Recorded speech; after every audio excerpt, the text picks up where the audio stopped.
The SAT this year is adding an essay to the SAT. So you'll be required to write an essay, and in this section we're going to discuss that.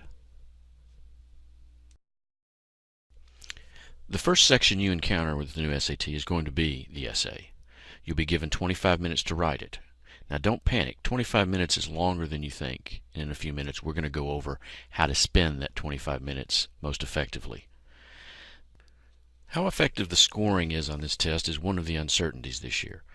Now the College Board says that the graders are going to be grading it holistically, meaning that supposedly they won't count off for handwriting, spelling, and punctuation. We can't take that for granted. So be careful with your spelling, be careful with your punctuation, and be careful with your handwriting. Make it as legible as possible. Again, we'll address that in a few minutes. Now, the essay will have a score range of 0 to 6. And this will be added to your writing skills score, and they'll come up with a formula for giving you a total score. The one thing that makes this essay crucial, we believe, is the colleges are going to see them.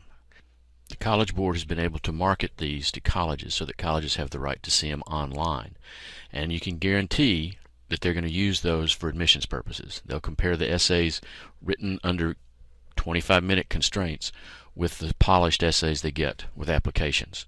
So that's one principal reason we are really going to put some emphasis on this essay.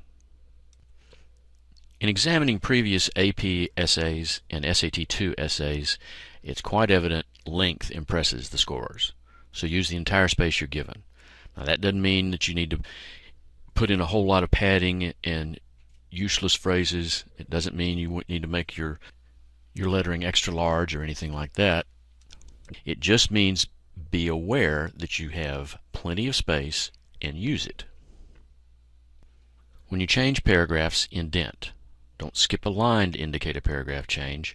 Indent. That's what they want to see. Vocabulary usage can be a little bit dicey. You don't want to use words unless you're certain of their meaning, because using one incorrectly can be the kiss of death. From looking at essays and handwriting, I know handwriting can be a problem. So make every effort to make your writing legible. If it necessitates printing, you may have to resort to that. But make sure they can read your words. It's crucial that you pre-write your essay. You've got about 5 minutes to pre-write. During this time, you want to think about the topic. Take about 2 minutes to brainstorm.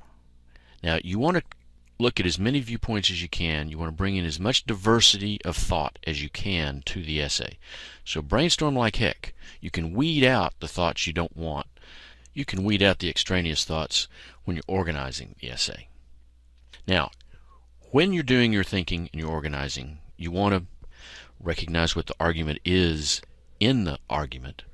See if you can determine the point of view you want to take, and decide on the view that you are going to take and present in your essay. During this 5 minutes, then, you want to organize your thoughts. Think about your introduction. Think about the body and the statements you're going to make. Think about the evidence you could bring in to support your argument.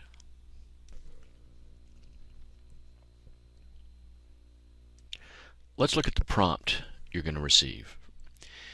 Now the prompt is going to be keying you into an argument, to taking a side of a position. Usually it's going to be preceded by an excerpt from a novel, an excerpt from an essay. At any rate, there'll be a mildly thought-provoking statement there to get a little bit of a reaction out of you. But the key to the prompt, the key to your argument, must be to focus on the specific prompts that are given. For instance, can success be disastrous? Do we need other people in order to understand ourselves? Should heroes be defined as people who say what they think when we ourselves lack the courage to say it? As you look at some other examples, be aware that attacking the argument itself, while kind of attractive, isn't going to be a recommended way to get a good score.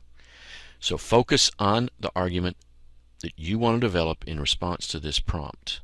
Take one side or the other and defend it. The prompt will be followed with the instructional phrase, Plan and write an essay in which you develop your point of view on this issue. Support your position with reasoning and examples taken from your reading, studies, experience, or observations. And that's just what you do need to do. You need to plan, then you write the essay, and you're going to develop your point of view using examples to support it. Okay, now let's look at how you're going to develop your argument. Your introduction is crucial. You know what we say about first impressions? Well, this is your chance to give the reader a first impression of you. This is where you're going to show the reader why they should be interested in continuing. This is where you're getting their attention. This is where you're telling them what's to come. First, you want to clearly identify the issue.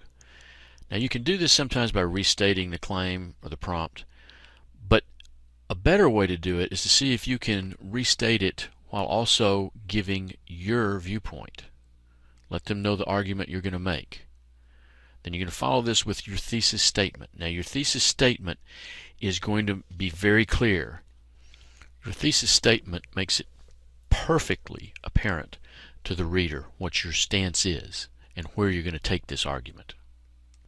If it's relevant, you can also, in your introduction, provide background information. Maybe give a reason why this argument is particularly pertinent to you or to the reader.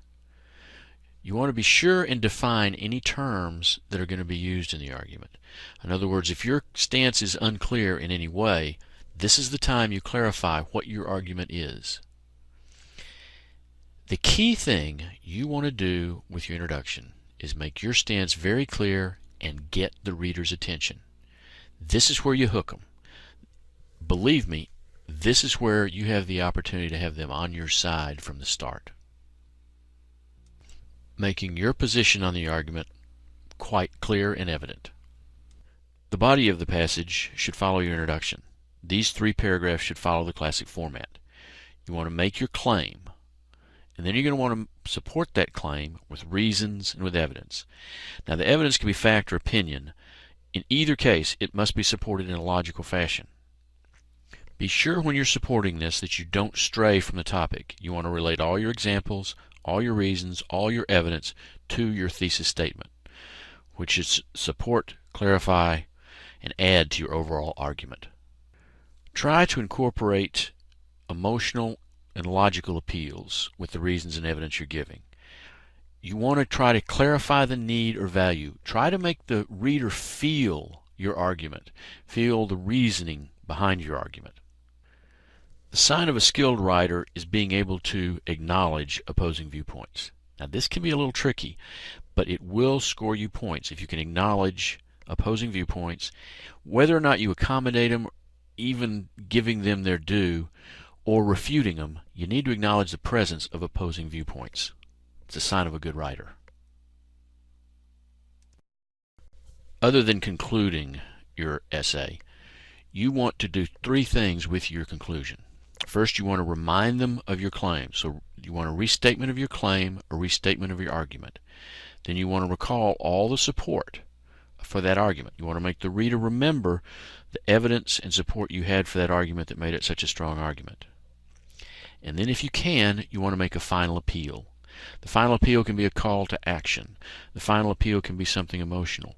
But the final appeal should leave the reader with a great last impression for your argument and for your writing and for your essay as a complete, skilled piece of writing.